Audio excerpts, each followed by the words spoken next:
El lliurament dels Premis Tirant Especial ha suposat el tret d'eixida de l'11a edició del Festival Internacional Premis Tirant. A la gala inaugural del certamen van acudir representants del teixit social i polític que han volgut donar suport a la que és la mostra més important de l'audiovisual valencià.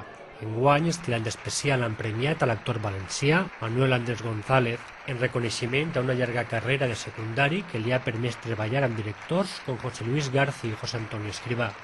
També s'ha guardonat el documental Héroes no hacen falta alas para volar d'Àngel Loza, un treball que mostra l'afany de superació de Pascal Kleiman, l'únic DJ del món que punxa discos amb els peus. La nit es va tancar amb l'entrega dels tirants escolars al Col·legi Públic Cristòfol Colom de Benetússer, al Centre d'Estudis Audiovisuals Llibertat de Vinaròs i l'Institut Blasco Ibáñez de Cullera. El que també manté la seva mirada és el cicle de cinema social i polític que paral·lelament al festival organitza la Fundació Societat i Progrés.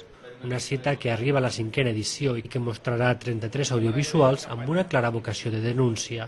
Una aposta a la que donen suport FEIS Comissions Obreres, UGT, Campus Jove, la Casa d'Amèrica, la Intersindical Valenciana i Xarop, que acolliran a les seues seus les projeccions d'estos treballs.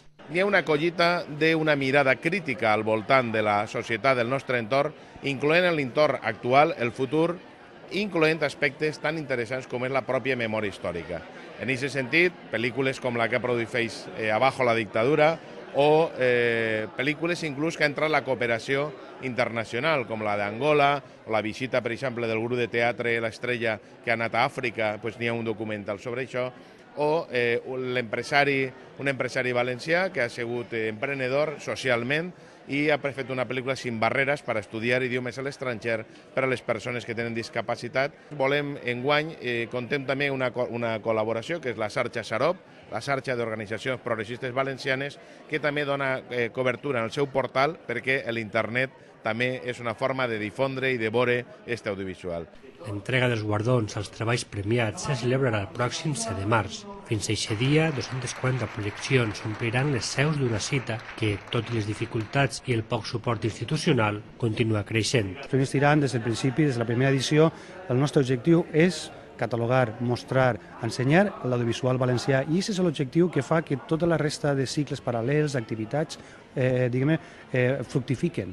Perquè n'hi ha un objectiu molt clar i que és Premis Tirant naixen per això, per a mostrar el nostre audiovisual, la nostra cinematografia.